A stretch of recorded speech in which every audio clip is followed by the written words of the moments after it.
My name's Kristen Jasek, and this is my story. Growing up, I grew up in the Catholic Church. For me, it had always been a have to and not a get to. And so when I was of age to decide what I wanted to do, I decided I just wasn't going to go to church. It was kind of a deterrent for me. And so I went to college, I graduated, I went to grad school, I graduated, I got married. My husband and I decided to try out his parents' church, and we went. And it was okay. We loved the pastor, though. So we followed the pastor to Katy, and that's pretty far from us. So that also became a have to and not a get to. And so we just kind of stopped going to church. And then in October of 2017, our son Wyatt turned 1. And then in December, we kind of unexpectedly lost my dad. And that really turned our world upside down. When I say I was mad at God, I was mad. And I wouldn't pray. I wouldn't go to church.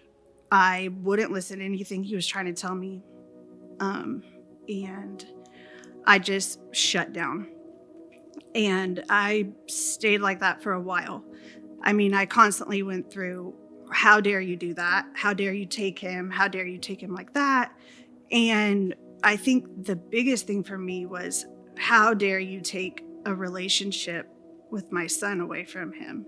And that really just stuck with me and took a long time to get over. 2018, my husband and I were at the doctor's office getting confirmation of pregnancy. And I basically got hit in the face with a God wink of all God winks. And the doctor said, yes, you're pregnant. Congratulations. Your due date is June 11th. Well, June 11th is my dad's birthday. And if that's not God saying like, hey, I'm here. I still love you.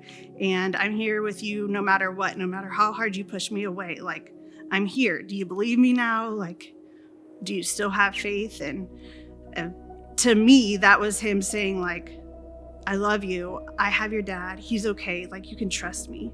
And here's a blessing to prove that. And still to this day, like, out of all those days that he could have chose that day, like, that was without a doubt a sign to me.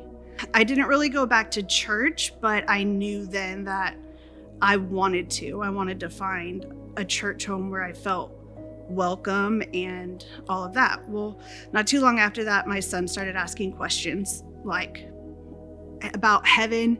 All kind of stemmed from trying to understand how he had a grandpa that he couldn't see and how he was in a place called heaven that he couldn't go to. And he asked several times, can we go this weekend? And I'm like, no, we can't. So I kind of was in a moment of panic. Like, how do I answer these questions? And how do I serve his curiosity when I don't really know what I'm saying? I don't know how to answer that appropriately. So I started asking some friends and family, and I prayed about it, and a family member recommended we come and try out CyLife. They said the children's program was awesome and Wyatt would probably really love it. So we did. And anybody that knows Wyatt knows that he's very quiet. If you ask him a question, he's probably just going to look at you and not answer. But when he trusts you, he loves you fiercely, and you're his person. And it only took like 2 weeks, and he found that in Mr. Barry. And that is his person. And Wyatt thinks he hung the moon. Like, he looks forward to coming to church, but he really looks forward to getting to see Mr. Barry every week. So I think that was confirmation for me, outside of already feeling very accepted, that this is where we belonged. And I joined a small group by invitation and immediately felt welcome. All the hardships that I went through and all the resentment that I went through led me here. And really, but for Wyatt's curiosity and God, I don't know where we would be. So it's just really cool to see the path that I went down to get here, and definitely all worth it. And it's so cool to see him grow and him be so excited to tell me stories about the Bible and what God teaches him and stuff. So once I knew that this is where we wanted to be, that's when I decided that I wanted to go through the partnership. And I did that. I got baptized. And then I decided God was telling me that my abilities would best serve children.